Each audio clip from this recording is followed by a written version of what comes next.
I think we're all ready to get this thing started. I think this has been a long time certainly coming. We're excited to be here today to welcome you to the beginning of what's going to be the Bruce Beach revitalization groundbreaking. We certainly are excited to have so many of our team here today. I really appreciate having, we do have some council members. I have CRA Chair Councilwoman Tinyati Broughton, who's going to come speak after me. I have Councilwoman Ann Hill, whose district this is, but in a strange sort of way, I also have Councilman Delarian Wiggins up here, who's right across the street. So it kind of goes, the park's almost split here in two different districts. And then I was told we had Councilwoman Myers. I saw her earlier. I didn't know where she was, but was told she was here as well. So we also have, I'd like to recognize from ECUA, our partner Bruce Woody, who's helping us with some things in water quality. Bruce, thank you and ECUA for being engaged with this project to improve water quality as well. So we appreciate that. And I certainly know we have a number of people from a number of different organizations who are here. I certainly want to thank most of all our parks and recreation staff who has found the shade up on top of the hill very fast. You can tell they've already reconnoitered this place to know where the shade is. Certainly appreciate everything that they've been doing to be here. Certainly not to mention those who designed this and those who are about to and engineered it and about to construct it, which are Scape, Biggs Construction, and HDR Engineering. So I know there are a lot of people that are here a part of that. Yes. If I could call now to the stage our CRA chairperson, and she will get us started here. Good morning, everyone. Good morning. How you doing? How much time do I have? Just what, like a minute? Okay, because I can talk. Good morning, everyone. So today we are gathered at a very special place. As you all know, this is a significant contribution to Pensacola's not only labor history, but African American history. In that in the early days, let me fix because the camera's right there. I gotta be, you ready? Okay. I can't be all messed up. My mama's gonna be like, you know your jacket was twisted. All right, okay. So, in that, we are in what I would consider a sacred place. Pensacola's labor history, Pensacola's African American history, is now being seen in a different light today. We know that early on, with this being a part of our maritime story, we know that at one point this was the waterfront. It's basically ship ballast we're standing on, right?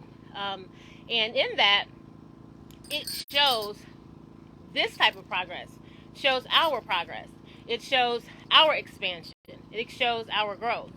So as we gather here today in recognition of our growth, I would like to talk a little bit about why it's important. First of all, we know now with our labor history and labor issues being a big issue, big, I'm not just going to call it a deal, but a very focal part of what we're trying to approach and reimagine as we grow our industries, but as we're also standing on what created us as Pensacolians. We're standing on this place that I now consider sacred in that regard, and that we grew from this powerful labor maritime industry. And as we're telling the story of our maritime history, we have to include the fact that Bruce Beach was a significant part of it. In addition, we have to tell the story of segregation. We know that at one point this was not just the pool. Where was the pool? So underneath this is the pool. I hear stories from family who would talk about coming to swim here in the early days. And the pool was created as a result of so many drownings here at the water. It was that community who stood and said, we are already being treated less than, in the fact that we have these troubled waters, we're just going to call them troubled waters, and we would like a place to play. Now, how is it that people had to fight for their right to play? Right? What does it say about our society when people have to protest to play? because they're tired of their children drowning. This is what makes this place so sacred. And as it tells the story of Pensacola's segregation period, Pensacola's desegregation period, we can all look at each other. See, look, I see Miss Helen here. I see the city administrator. Everybody sees.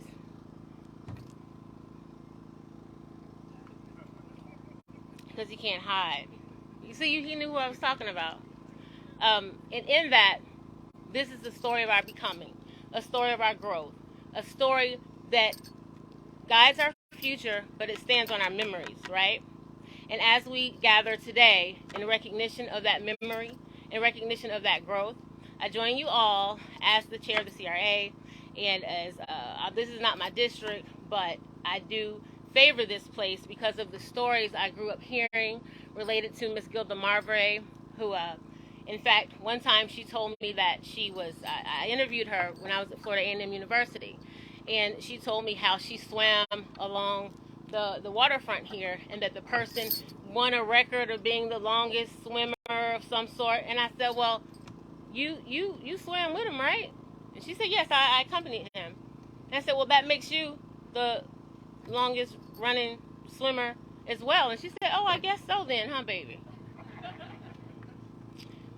These are the hidden stories and the complementary stories to Pensacola's story.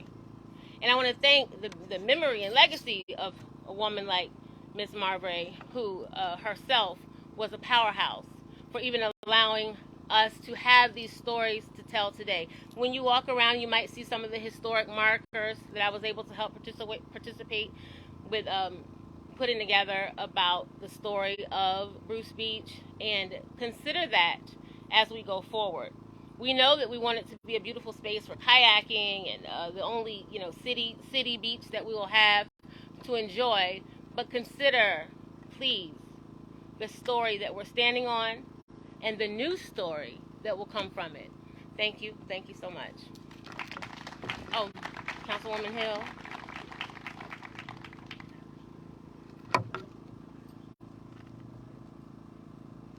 Good morning. Well, I know as long as Councilwoman Broughton is here, this history will not be forgotten. It will be celebrated, and that is what we're breaking ground for today, to make sure that we preserve our history. I remember when I first got on council, I looked at Belmont de Villers, and they told me the stories of how often they'd come here in their childhood. And now that the districts have been changed, Bruce Beach is now connected with Belmont de Villers, and I think that's a perfect justification for our history, and I'm glad to be part of that.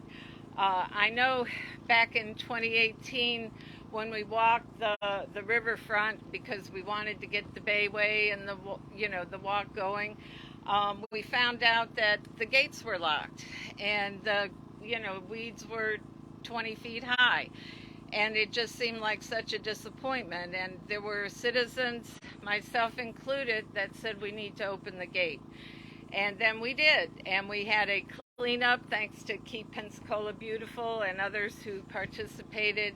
And what you see today with the Native Plant Society, they've put in some native species, and we've had the Audubon group, and they are back here today if you want to ask them questions. I guess they had a really successful native plant sale last weekend, and we'll continue to do that. So I hope people will feel free to join this group and keep this going. I think that Bruce Beach, we found that, as we get access to our water, we have concerns about our water, and I would like to thank Barbara Albrecht and the Brim Fishermen Society and UWF and Dr. Jane Caffrey for beginning to test this water to make sure it's healthy for swimmers. We do have problems, and we're working with ECUA to kind of locate some of the possible leakage that's going into the bay, but unless we can have healthy water, this park will not be complete. So thank you for all you've done, And I would like to introduce one of my fellow councilwomen, Mr. Delarian Wiggins. Greetings. Good to see you. Thank you. I will definitely be brief because I cannot turn down the heat. So again, thank you all for coming out. We really truly appreciate each and every one of you. Especially thank the Tan Yard. The Tan Yard and the residents of the Tan Yard, they really came out and showed support, gave us their ideas, and we took those ideas, and here we are today. So thank each and every one of you for coming out, your support. Bruce Beach is going to be a family beach. It's going to bring families together, communities together. So because of you here, this is where we are. So thank you so much. But I also want to give a shout out to Miss Helen, who's about to retire. Helen, thank you so much because you really took the reins of this project and you really made it happen. You stayed on top of it. So thank you so much. Thank each and every one of you. Mayor.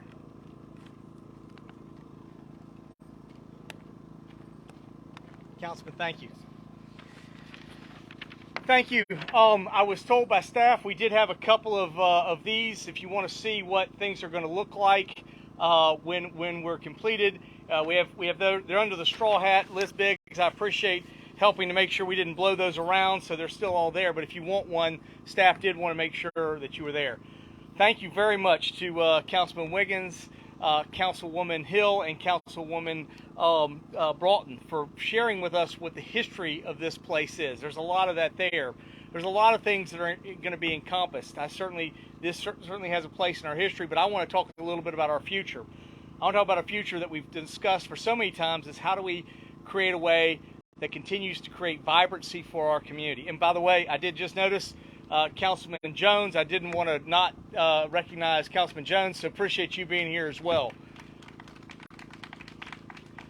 But again, I think from our standpoint in the future, what we're talking about is how do we become, in a way that we build amenities, that we create the community that people want to live in. I think that's what we've been successful doing. It has created vibrancy, has created economic opportunity. In a sense, we had lost the waterfront in so many ways through disuse and disrepair. But in many ways, we've begun to reclaim it, but in a different way, not an industrial way, but a way for people, in a way that people could enjoy things and enjoy parks. Certainly, the stuff coming forward from Bartram Park to Plaza de Luna to the Maritime Park, and now here to Bruce Beach. We have a number of parks that are here for amenities for our citizens. And much like the parks that I mentioned that are to the east, our goal and objective is to have a first-rate quality park here. But in so many ways different, it's one that we can get to and access the water directly from. Now, there is no doubt in this process, and as I said, I really wanted to thank Skate, Biggs Construction, and HER Engineering. These are the people that work to try to put all this together. There are 55,000 residents that had 55,000 different ideas that they wanted to do here. We tried to encompass as many of them as possible. In doing so, not everyone got 100% of the park that they wanted. But I think in doing so, we made sure that everyone had something in this park. And I think that's what this park means to us, and that's what a community means. And that's when you work together and you collaborate together. You may not get everything you want, but you will get something for you in this, and we will be doing that for all of our citizens, because this will be a park just like the other great parks, the Plaza Ferdinands, the Seville Squares, Plaza de Luna, Maritime Park. This is a park for all of us to enjoy, and I'm excited that we finally got a chance to do it. Now, I would have loved to have done this 2 years ago and not done COVID. That would have been my preference. But obviously we went through some of the challenges, but even those challenges could not deter our CRA. Our CRA team is talked about with Ms. Gibson. Our staff here, certainly first with Kareth Fiddler being in charge of Public Works and area, and then now David Forte and Amy Tootle. And then of course our Parks and Rec team is Adrian and his whole team up there. They will be doing the work to make sure that this is the park that represents all of us in what we can do and how we can enjoy our waterfront. So, not want us to stay any longer than we need to in the sun. We're gonna dig some real quick. And George, I don't know if we go to get on the payroll already if we do this digging, but we're gonna try to have some of our council members and some of our other people who has a shovel here. All right, list myself, Councilwoman Broughton, Councilman Hill, Councilman Wiggins, Bridge Construction Representative, which I guess is George, HDR Representative, which I think is John Wimberly, Kara Fiddler, David Forte, and Helen Gibson. And I, if we could each come up here and grab a shovel, if we could.